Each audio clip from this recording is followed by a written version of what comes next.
Just got some more parts, like the motor mount.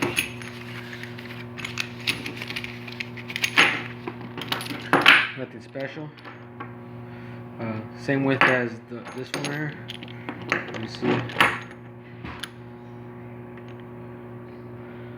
It's the right there. It's the 1.65. I already just laid it on that thing. It's a lot of little play here, but I'm pretty sure when you tighten it, it applies some pressure to it. I tighten it a little bit. Just gotta make sure it's tightened all the way.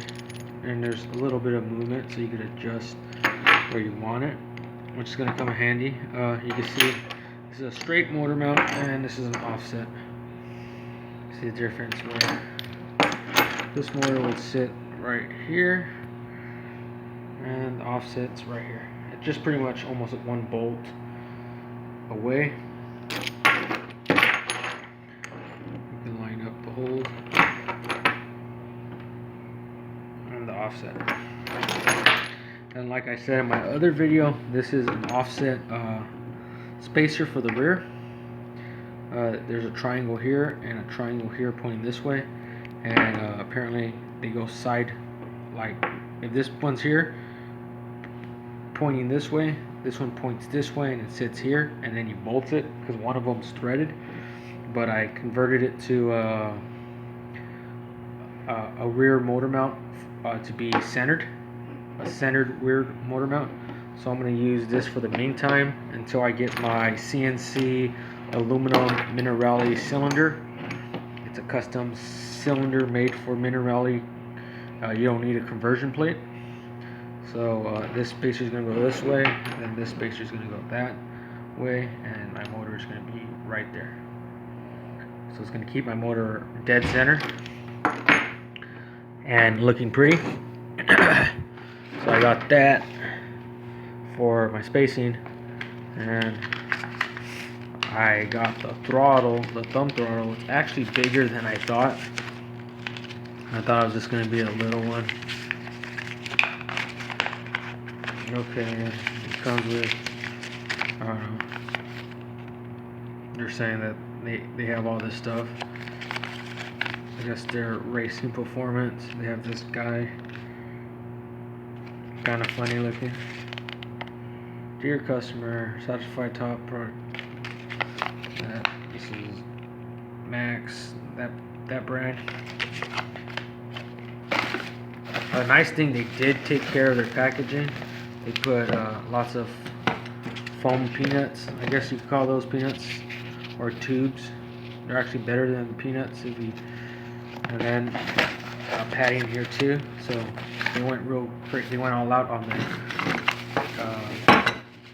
quality of packaging and the throttle.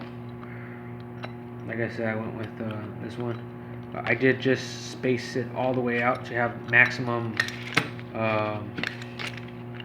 throttle response. So I'm gonna get all this throttle here, and once I find out my limit, also I gotta adjust the cable and stuff. Once I find my limits where it likes it, I could adjust it further in, or I could just leave it out if that's all the throttle a motorized bike carburetor gets. But we'll have to find out once I do it. That nice red. The only downside is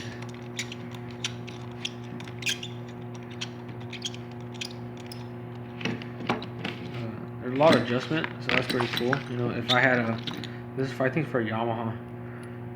I didn't need this, but it's really big, the hole.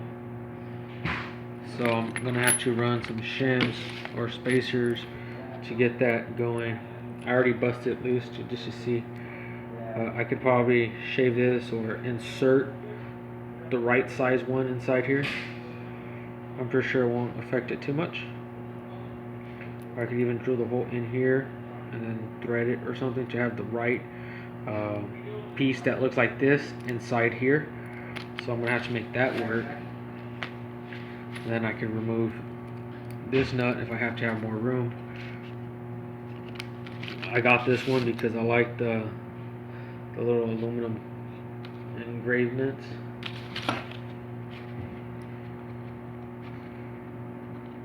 Let's just take some of these. Let's take these out. Try to show you how it looks in the inside. The plates right here. Nice thing, it has this little gasket. But I'm gonna be honest, like, yes, it's CNC machine. It looks pretty and all that. Like I said, this part adjusts right here. So this limits you from your throttle response. So let's say, well, it's kind of good. Let's just say like you have a little kid and you don't want him to go full throttle. You want him to go quarter throttle. Just that'll be his full acceleration. So you could do that, and he would only go this fast, while you could go full throttle. You know. The thing I don't really like is actually this spring here. This spring's really weak looking, and I'm pretty sure it is weak. I don't know where I could get a replacement spring or a heavy duty spring, but I'm gonna have to deal with it. Just make sure my carburetor spring's good enough to it retracts it all the way back. If not, I'm gonna have to maybe put another spring attached, something to keep it pressured for it won't just stay open throttle.